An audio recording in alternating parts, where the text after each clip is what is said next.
আসসালামু আলাইকুম। চ্যানেল এই সংবাদে আপনাদের সবাইকে আমন্ত্রণ জানাচ্ছি আমি আল আবহি জাহান। বিস্তারিত সংবাদের শুরুতেই জানিয়ে দিচ্ছি সুপারফ্রেশ ফর্টিফাইড সয়াবিন তেল সংবাদ শিরোনামগুলো। সাবেক আইজিপি চৌধুরী আব্দুল্লাহ ও শহীদুল হক এবং ঢাকার সাবেক অতিরিক্ত এসপি আব্দুল্লাহিল কাফি রিমান্ডে অসুস্থ হওয়ায় ঢাকা মেডিকেলে হাজী সেলিম। অবৈধ অস্ত্র উদ্ধারে যৌথ বাহিনীর অভিযান শুরু, পোশাক কারখানায় বিশৃঙ্খলা 2-1 দিনেই স্বাভাবিক হবে শ্রম উপদেষ্টার আশা।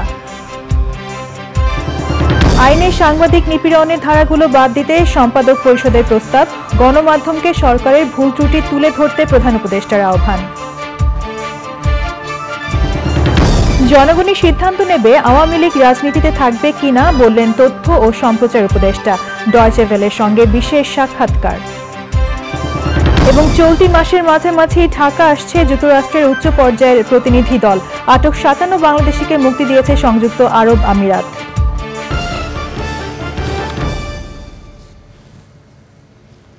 সংবাদ শিরোনামগুলো জানাচ্ছিলাম। এখনকার এই সংবাদ আয়োজন একই সঙ্গে চ্যানেল আই এর ইউটিউব চ্যানেলে এবং চ্যানেল আই এর ওটিটি প্ল্যাটফর্ম আই স্ক্রিনে লাইভ স্ট্রিম হচ্ছে। এবারে বিস্তারিত সংবাদ। পুলিশের সাবেক আইজিপি চৌধুরী আব্দুল্লাহ আল মামুনকে মোহাম্মদপুর থানার মুদি দোকানি আবু সাইদ হত্যা মামলায় 8 দিনের রিমান্ডে নিয়েছে পুলিশ। আরেক সাবেক আইজিপি একেএম শহীদুল হককে নেওয়া হয়েছে 7 দিনের রিমান্ডে। এছাড়া হাজারীবাগ থানার অপহরণ মামলায় সাবেক অতিরিক্ত পুলিশ সুপার আব্দুল্লাহিল কাফিকে 8 দিনের রিমান্ডে নেওয়া হয়েছে।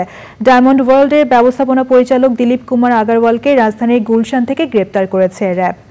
হত্যা মামলায় গ্রেপ্তার হয়ে রিমান্ডে অসুস্থ হওয়ায় ঢাকার 7 আসনের সাবেক সংসদ সদস্য ও আওয়ামী লীগ নেতা হাজী মোহাম্মদ সেলিমকে চিকিৎসার জন্য ঢাকা মেডিকেল কলেজ হাসপাতালে ভর্তি করা হয়েছে। ইফতেখার উদ্দিনের রিপোর্ট। সাবেক আইজিপি শহীদুল হককে উত্তরা 14 নম্বর সেক্টর থেকে গ্রেফতার করেছে পুলিশ। অন্যদিকে সদ্য সাবেক আইজিপি চৌধুরী আব্দুল্লাহ আল মামুন সেনা হেফাজতে ছিলেন। আত্মসমর্পণের ইচ্ছা প্রকাশ করায় তাকে পুলিশ হেফাজতে নেওয়া হয়। মঙ্গলবার রাত 9:30টার দিকে রাজধানীর গুলশান 1-এর ডায়মন্ড ওয়ার্ল্ডের শোরুম ঘিরে ফেলে র্যাব 1-এর একটি দল। পরে সেখান থেকে হত্যা মামলায় ডায়মন্ড ওয়ার্ল্ডের এমডি দিলীপ কুমার আগারওয়ালকে গ্রেফতার করা হয়। আইডিয়াল কলেজের প্রথম বর্ষের ছাত্র খালিদ হাসান সাইফুল্লাহ হত্যা মামলায় 5 দিনের রিমান্ডে থাকা হাজী মোহাম্মদ সেলিম অসুস্থ হয়ে পড়লে তাকে ঢাকা মেডিকেলে আনা হয়। শারীরিক অবস্থা বিবেচনায় 107 নম্বর কেবিনে হাজী সেলিমকে ভর্তি রাখা হয়েছে। Iftekhar Uddin, channel I, Dhaka. মঙ্গলবার মধ্যরাত থেকেই অবৈধ অস্ত্র উদ্ধারে যৌথ বাহিনীর অভিযান শুরু হয়েছে। দেশের সার্বিক আইন শৃঙ্খলা পরিস্থিতি নিয়ে মঙ্গলবার বৈঠক শেষে এই সিদ্ধান্তের কথা জানিয়েছেন স্বরাষ্ট্র উপদেষ্টা। তৈরি পোশাক কারখানায় চলমান বিশৃঙ্খলা 2-1 দিনের মধ্যেই স্বাভাবিক হবে বলে আশা করছেন শ্রম উপদেষ্টা। বিস্তারিত জানাচ্ছেন রফিকুল বাশার। সম্প্রতি দেশের বিভিন্ন স্থানে প্রতিষ্ঠান ঘেরাও, পদত্যাগে বাধ্য করা, ভাঙচুর, অগ্নিসংযোগ, বেআইনি তল্লাশি, লুটপাট, চাঁদাবাজি, টেন্ডারবাজি, ঢালাও মামলা গ্রহণে পুলিশের উপর চাপ, আদালতে আনা আসামিকে আক্রমণের মতো ঘটনা ঘটছে। এই অবস্থায় দেশের সার্বিক আইন শৃঙ্খলা পরিস্থিতি উন্নয়নে আইন শৃঙ্খলা সংক্রান্ত উপদেষ্টা পরিষদ কমিটির প্রথম বৈঠক।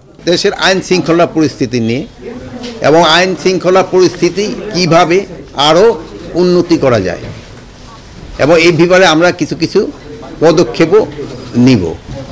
তারপরে আপনারা সবাই জানেন যে আজ কিন্তু শেষ হয়ে যাচ্ছে অবৈধ বা বৈধ সব অস্ত্র জমা দেওয়ার শেষ তারিখ। আগামীকাল রাত 12টা থেকে আমাদের যৌথ বাহিনীর অপারেশন শুরু হবে হাতিয়ার কালেকশনের জন্য। মাদক আমাদের একটা বড় ধরনের সমস্যা। এই মাদকটা আমরা কিভাবে নিয়ন্ত্রণ করতে পারি? বহিরাগতদের ষড়যন্ত্রের কারণে আশুলিয়া ও গাজীপুরে শ্রমিক অসন্তোষ হয়েছে বলে জানান শ্রম উপদেষ্টা। বহিরাগত যাদের শ্রম এবং শিল্পের সাথে কোনো সম্পর্ক নেই এমন কিছু লোকজনকে দেখা যাচ্ছে যারা হেলমেট পরে এবং হাফ প্যান্ট পরে এসে বিভিন্ন কারখানায় ঢিল ছুড়ছে, হামলা করছে। তো আমরা স্পষ্টভাবে বলতে চাই যে এই ধরনের যারা দুষ্কৃতিকারী এবং বহিরাগতরা এসে দেশের শিল্প ধ্বংসের মতো পায়তারা এবং ষড়যন্ত্র করছে তাদের বিরুদ্ধে সরকার কঠোর ব্যবস্থা নেবে। এবং আমরা এটাও জানতে পেরেছি যে ঝুট ব্যবসা দখলের নামে বিভিন্ন জায়গায় সন্ত্রাস করা হচ্ছে এবং কোবাকুবির মতো ঘটনা ঘটেছে। ঝুট ব্যবসা দখলের জন্য সেখানে কিছু আনরেস্ট তৈরি করা হচ্ছে এবং এখানে কিছু রাজনৈতিক দলের নেতৃবৃন্দ এতে অংশগ্রহণ করছেন। আমরা সেই ব্যাপারটি সমাধানের জন্য সরকার কঠোর ব্যবস্থা নেবে। স্বরাষ্ট্র মন্ত্রণালয়ের এক সতর্কীকরণ বিজ্ঞপ্তিতে জানানো হয়েছে, জননিরাপত্তা বিঘ্নকারী কার্যকলাপের বিরুদ্ধে উপযুক্ত আইনগত ব্যবস্থা নেওয়া হবে। সরকার দুষ্কৃতকারীদের চিহ্নিত করে তাদের বিরুদ্ধে অভিযান চালাবে। দল ও মত নির্বিশেষে আইনি ব্যবস্থা নেওয়া হবে বলেও জানানো হয় বিজ্ঞপ্তিতে। Rafiqul Bashar, channel I, Dhaka. সাংবাদিক নিপীড়নের ধারাগুলো আইন থেকে বাদ দেওয়ার প্রস্তাব করেছে সম্পাদক পরিষদ। প্রধান উপদেষ্টা ডক্টর মোহাম্মদ ইউনূসের সঙ্গে বৈঠক শেষে ডেইলি স্টার সম্পাদক ও প্রকাশক মাহফুজ আনাম জানান, দুর্নীতি থাকলে বিচার হোক, কিন্তু সাংবাদিকদের নামে খুনের মামলা করা যেন বন্ধ হয়। যাতে ঐকমত্য প্রতিষ্ঠায় গণমাধ্যমকে সোচ্চার হয়ে সরকারের ভুল ত্রুটি তুলে ধরার আহ্বান জানিয়েছেন প্রধান উপদেষ্টা। নীলাদ্রি শেখরের রিপোর্ট। ছাত্রগণ আন্দোলনের মাধ্যমে অন্তর্বর্তী সরকার দায়িত্ব নেয়ার পর থেকে রাজনৈতিক দল, ব্যবসায়ী সহ সমাজের নানা শ্রেণীপেশার মানুষের সঙ্গে বৈঠক করছেন প্রধান উপদেষ্টা প্রফেসর ডক্টর মোহাম্মদ ইউনূস। এরই ধারাবাহিকতায় গণমাধ্যমের সম্পাদকদের সংগঠন সম্পাদক পরিষদের সঙ্গে বৈঠকে বসেন প্রধান উপদেষ্টা। প্রায় 1.5 ঘণ্টার বৈঠকে পুলিশ, নির্বাচন কমিশন, দুর্নীতি দমন কমিশনের মতো প্রতিষ্ঠানগুলোকে সংস্কারের প্রস্তাব দেন সম্পাদকরা। প্রস্তাব উত্থাপন করেছে সেটা হচ্ছে সাংবাদিকদের নিশ্চয়তা এবং সাংবাদিকদের ব্যাপারে যে এরকম যত্রতত্র খুনের মামলা হচ্ছে এটা যেন বন্ধ হয় এবং এই ব্যাপারে সরকার যেন সুস্পষ্ট একটা অবস্থান নেন। সাংবাদিকদের যদি কোনো রকম দোষ থাকে, তারা যদি দুর্নীতির কারণে থাকে, তাদের সঙ্গে আলাদা মামলা হবে, কিন্তু এইভাবে যেন না হয়। মুক্ত সাংবাদিকতার ক্ষেত্রে বাধা হিসেবে যে আইনগুলো গত সরকারের আমলে প্রণয়ন করা হয়েছিল সেগুলো বাতিলের দাবি করা হয় আলোচনায়। মিডিয়া নিষ্পেষণে যতগুলো কালো আছে সেগুলোর, যেমন digital security act, cyber security act, এই ধরনের আইন যেন অ্যাটলিস্ট এই মুহূর্তে ঘোষণা হয় যে এগুলোতে সাংবাদিকের নিপীড়নের যেসব অধ্যায়গুলো আছে এগুলো কার্যত হবে না এবং এটার রিফর্মটা ওনারা সময় নিয়ে এটা করবেন। সম্পূর্ণরূপে স্বাধীন সাংবাদিকতা বিশ্বাস করেন এবং আমাদের কাছে ওনার বিশেষ আবেদন হচ্ছে যে আমরা যেন আমাদের লেখনির মাধ্যমে জাতীয় ঐক্যমত্য প্রতিষ্ঠা করা, তারপরে বিভিন্ন যে সাজেশন আমাদের থাকে, উনি এটা খুব সাগ্রহে গ্রহণ করেছেন। উনি বলেছেন যে আমরা যেন সোচ্চারভাবে এই সরকারের ভুল ত্রুটি হলে আমরা যেন নির্দ্বিধায় সেটা কাগজে ছাপি এবং ওনার এই সরকারকে সাহায্য করি।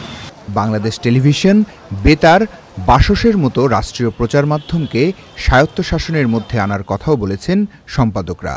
পরে প্রধান উপদেষ্টার প্রেস সচিব জানান, এই সরকার কি কি বিষয়ে সংস্কার সম্পন্ন করে দায়িত্ব ছাড়বে তার রূপরেখা নিয়ে আলোচনা হয়েছে।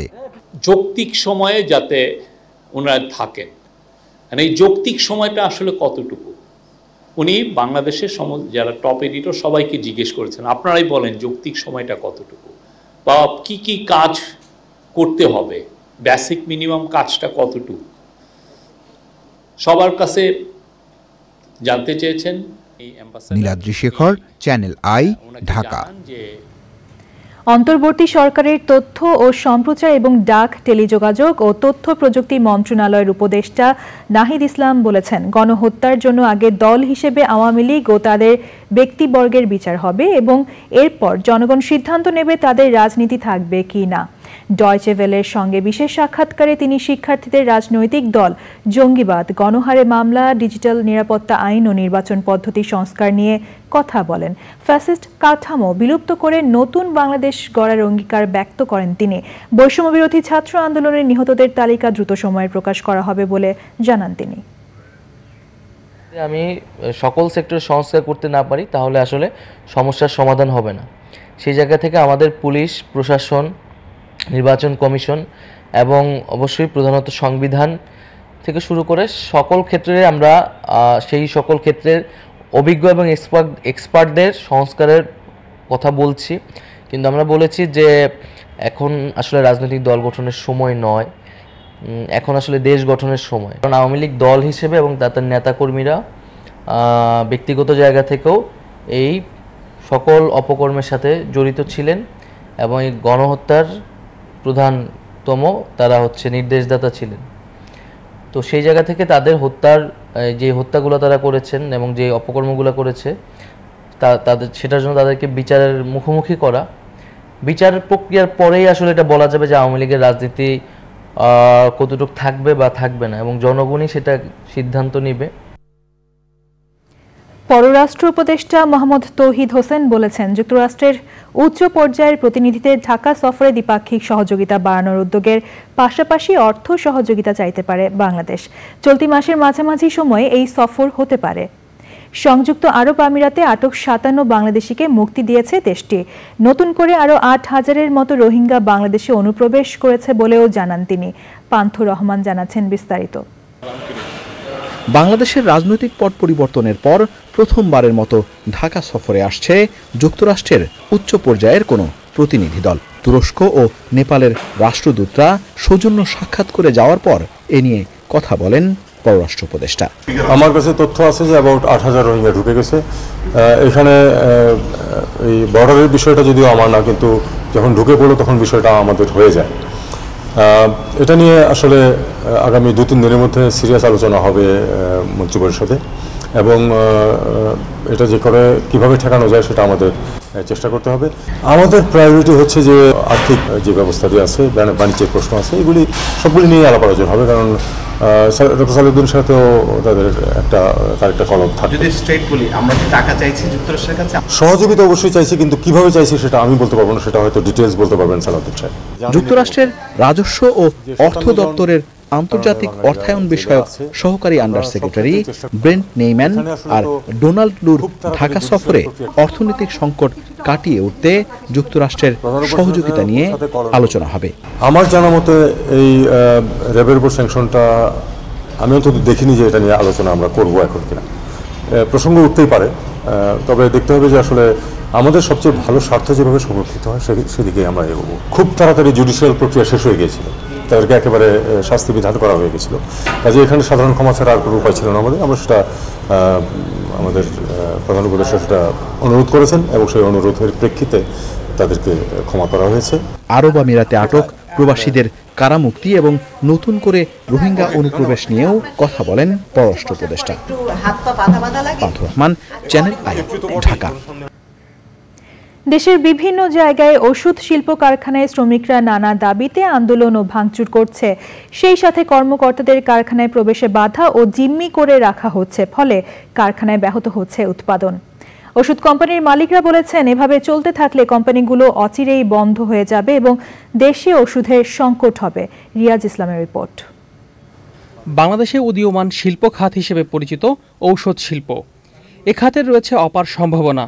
দেশের উৎপাদিত ওষুধ বিশ্বের 133টি দেশে রপ্তানি হয়, আসে বিপুল পরিমাণ বৈদেশিক মুদ্রা। সম্ভাবনাময় এ শিল্পে দেখা দিয়েছে নানা অস্থিরতা। ঔষধ শিল্পে যেখানে গত 5 দশকে কোনো শ্রমিক অসন্তোষ দেখা দেয়নি, সেখানে হঠাৎ করে দেখা দিয়েছে ব্যাপক শ্রমিক অসন্তোষ। ঔষধ কোম্পানিগুলোর সার্বিক পরিস্থিতি নিয়ে সংবাদ সম্মেলন করে বাংলাদেশ ঔষধ শিল্প সমিতি। বাংলাদেশ ঔষধ শিল্প সমিতির সভাপতি আব্দুল মুক্তাদির সরকারের কাছে ঔষধ কারখানার নিরাপত্তা চেয়ে বলেন, কারখানা বন্ধ হলে দেশে ওষুধের সংকট তৈরি হতে পারে। সবাই শান্তিপূর্ণভাবে আসেন, এই মুহূর্তে প্রোডাকশন চালু রাখেন। এখনো পর্যন্ত স্টকে যা আছে সেটা দিয়ে চলছে, কিন্তু যে কোনো মুহূর্তেই ব্যাপক ওষুধের শর্টেজ শুরু হতে পারে। আমরা এখন বলতে পারেন কার্যত জিম্মি, অসহায়। আমাদের ফ্যাক্টরিগুলো হাজার হাজার কোটি টাকার ফ্যাক্টরি, এগুলো প্রত্যেকটা এখন ভালনারেবল। আমাদের যাওয়ার কোনো জায়গা আমরা পাচ্ছি না। বক্তারা বলেন, ক্রমবর্ধমান ওষুধ শিল্পের বিকাশকে বাধাগ্রস্ত করার জন্য সুদূর প্রসারী চক্রান্ত করছে একটি অশুভ শক্তি। কোথা থেকে কে কি করে, কিভাবে কাকে উস্কানি দেয়, এগুলি বোঝা খুবই মুশকিল। এবং আমাদের এই সমস্ত কিছু কিছু লোক কোনো একটা গভীর ষড়যন্ত্রের পণ হিসাবে নিজেরা কাজ করছে, এটা তারা নিজেরাও বোঝে না, এবং বুঝলে তারা হয়তো বলতো এটা আমরা কোনোদিন করতাম না। দেশের স্বার্থে কারখানা ঘেরাও, মিছিল, ধ্বংসাত্মক কার্যকলাপ বন্ধ করে কারখানা উৎপাদন কার্যক্রম চালু রাখার জন্য শ্রমিকদের প্রতি আহ্বান জানিয়েছেন বক্তারা। এবং এটা রিয়াজ ইসলাম, চ্যানেল আই, ঢাকা। সময় হলো একটি বিরতি নেওয়ার। বিরতির পর যা নিয়ে ফিরছি।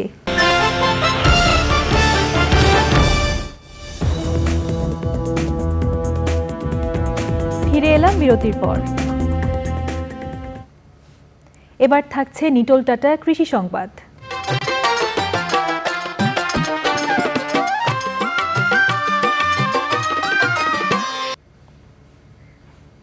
টানা বৃষ্টিপাতে সৃষ্ট জলাবদ্ধতায় চাঁদপুরের হাইমচরে ব্যাপক ক্ষতিগ্রস্ত হয়েছেন পান চাষিরা। জলাবদ্ধতার কারণে শতাধিক চাষির পুরো পানের বরজ নষ্ট হয়ে গেছে। পানি নিষ্কাশন শেষে পুনরায় চাষাবাদ শুরু করতে সরকারের কাছে আর্থিক সহযোগিতার দাবি ক্ষতিগ্রস্ত চাষিদের।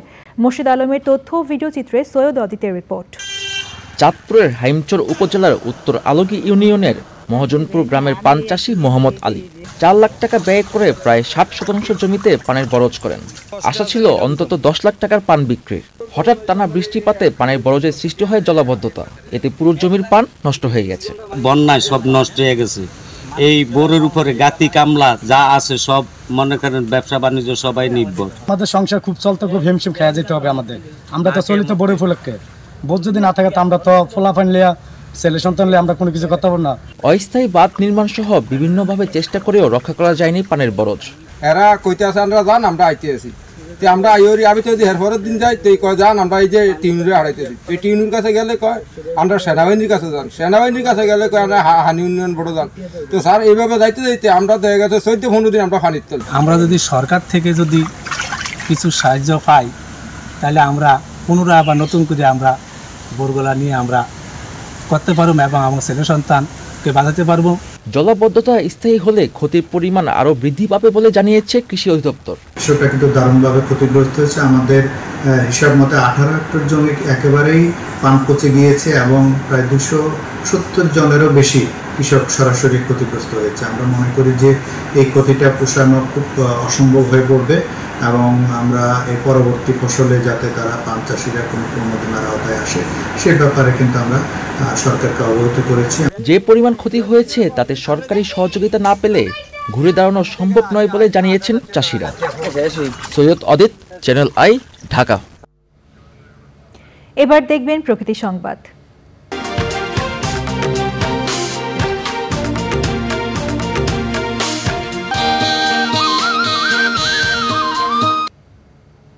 নোয়াখালীতে বন্যার পানি স্থায়ী জলাবদ্ধতায় পরিণত হয়েছে। পানি নিষ্কাশনের প্রধান খালে বাঁধ নির্মাণ, দখল, দূষণ আর অপরিকল্পিত ড্রেনেজ ব্যবস্থার কারণে দীর্ঘস্থায়ী হচ্ছে বন্যার দুর্ভোগ। এতে পরিবেশ প্রকৃতির পাশাপাশি ক্ষতিগ্রস্ত হচ্ছে পুরো জীববৈচিত্র্য। আলাউদ্দিন শিবলুর তথ্য ও ভিডিওচিত্রে আফরোজা হাসির রিপোর্ট। ভারী বর্ষণ আর উজানের ঢলে ভয়াবহ বন্যায় বিপর্যস্ত নোয়াখালী। প্রতি 12 ঘন্টায় জেলা শহর সহ আশপাশের অঞ্চলের পানি কমছে 1 থেকে 3 সেন্টিমিটার করে, যেখানে এখনও ঘরবাড়ি, রাস্তাঘাটে পানি জমে আছে কয়েক ফুট। চর আলগি খালে বাঁধ নির্মাণ সহ ছোট বড় বিভিন্ন খাল দখল আর ময়লা আবর্জনার স্তূপের কারণে ব্যাহত হচ্ছে পানি নিষ্কাশন। বন্যা নয়, এটা হচ্ছে জলাবদ্ধতা। জলাবদ্ধতা শুধু এটা হচ্ছে মানব সৃষ্ট, এটা আপনার কোনো না প্রাকৃতিক বিপর্যয় নয়। খালটা জীবিত নাই, এই খালটা মনে করেন অধিকাংশই দখলে চলে গেছে। পানি যদি নিষ্কাশিত না হয় তাহলে মনে করেন আমরা কিভাবে পানি নামবে কোথা থেকে, আর আমরা জনগণ এই বন্যা থেকে কিভাবে বাঁচবো। ছাগলমারা হুরা খাল, নোয়াখালী খাল পর্যন্ত হুরায় জামুরি। সমস্যার সমাধানে খালের বাঁধ অপসারণের প্রশ্নে মুখোমুখি অবস্থানে প্রশাসন ও স্থানীয়রা। এটা সরকারি রেকর্ডে 26 ফুট খাল, এখন আপনারা দেখেন কত ফুট আছে, এখন 3 ফুট খালও তো নাই। বাট্টা কাট হয় তাহলে ইউনিয়নটা পুরোটা ইউনিয়ন বিলীন হয়ে যাবে। চর মন্ডলিয়া, চর এলাই, চর বালুয়া, গুল্লাখালী, এই 4টা ইউনিয়ন বিলীন হয়ে যাবে। পাশে যত রকমের প্রতিবন্ধকতা আছে পানি সরানোর প্রতিবন্ধকগুলোকে এখান থেকে সরাইতে হবে, যেভাবে কারো মুখের দিকে তাকানো যাবে না। বিকল্প উপায়ে পানি অপসারণের চেষ্টা করছে পানি উন্নয়ন বোর্ড। জেলা প্রশাসক মহোদয় ওখানে সবার কথা শোনেন, সবার কথার পরিপ্রেক্ষিতে উনি একটা সিদ্ধান্ত দেন যে যেহেতু বাঁধটা কাটলে এলাকাবাসী ক্ষতিগ্রস্ত হবে, তাইলে কিন্তু আমাদেরকে তো পানিও সরাতে হবে। তার জন্য পার্শ্ববর্তী বাঁধটা সংলগ্ন যে রাস্তা আছে, রাস্তাটা 5টা জায়গায় কেটে দেওয়া হয়েছে এবং বর্তমানে পানি নিশ্চিত হচ্ছে। পরিস্থিতি উন্নয়নে সমন্বিত পদক্ষেপের মাধ্যমে কাজ করার আহ্বান ভুক্তভোগীদের। আফরোজা হাসি, প্রকৃতি ও জীবন ডেস্ক, চ্যানেল আই। এখন দেখবেন খেলার খবর।